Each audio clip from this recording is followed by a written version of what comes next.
আসসালামু আলাইকুম রহমতুল্লাহ।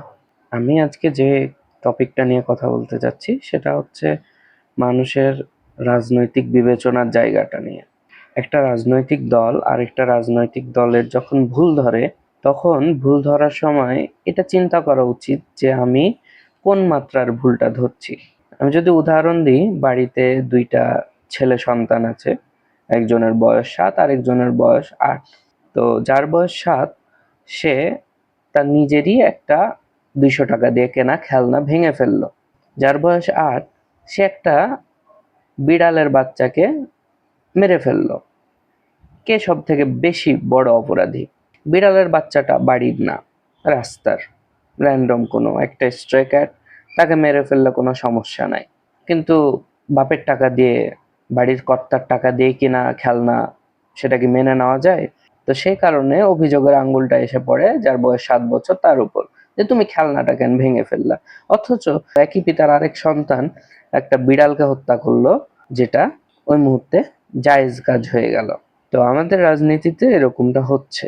ডাক্তার শফিকুর রহমানের আসনে উনি চীন দূতাবাসের উদ্যোগে দেওয়া কিছু ঈদ সামগ্রী উপহার মানুষদের মাঝে আর কি বিলিয়েছেন। তো সেইটাতে জামাত ইসলামের পেজ থেকে 3 বার এডিট করে 3 রকম পোস্ট করা হয়, আপডেট করে করে।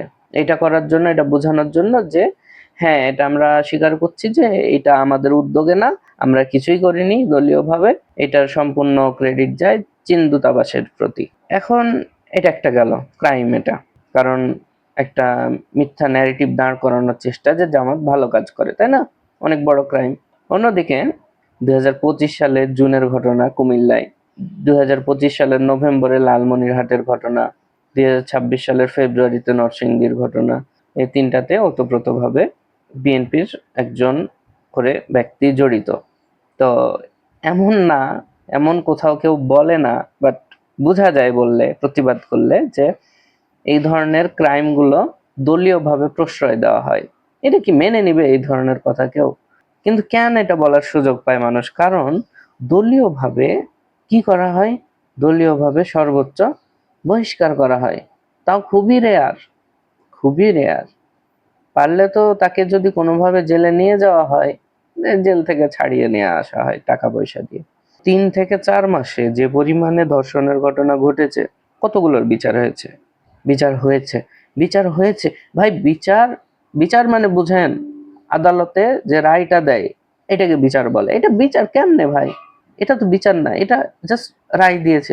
রায় কার্যকর হলে বোঝা যাবে যে ন্যায় বিচার কি, সুবিচার কি, অবিচার কি হয়েছে, সেটা আমরা তখন জানতে পারবো। ভিকটিম যদি মৃত হয়, বলে না যে আত্মা শান্তি পায়, ওই ওরকম কিছুটা হবে। ফ্যামিলির মনে একটু স্বস্তি আসবে যে একটা জন্তু জানোয়ারের দেশে বাস করি, জন্তু জানোয়ার গুলা, হায়নারা এসে আমার মেয়েটাকে ছিঁড়ে খেয়েছে, কিন্তু আমি বিচারটা পেয়েছি অ্যাটলিস্ট। মেয়েকে তো ফিরে পাবে না, কিন্তু অন্তত নিজের চোখের সামনে যদি দেখে যে একটা জন্তু জানোয়ার জ্যান্ত ঘুরে বেড়াচ্ছে, কেমনে বেঁচে থাকে মানুষগুলো আমি জানি না।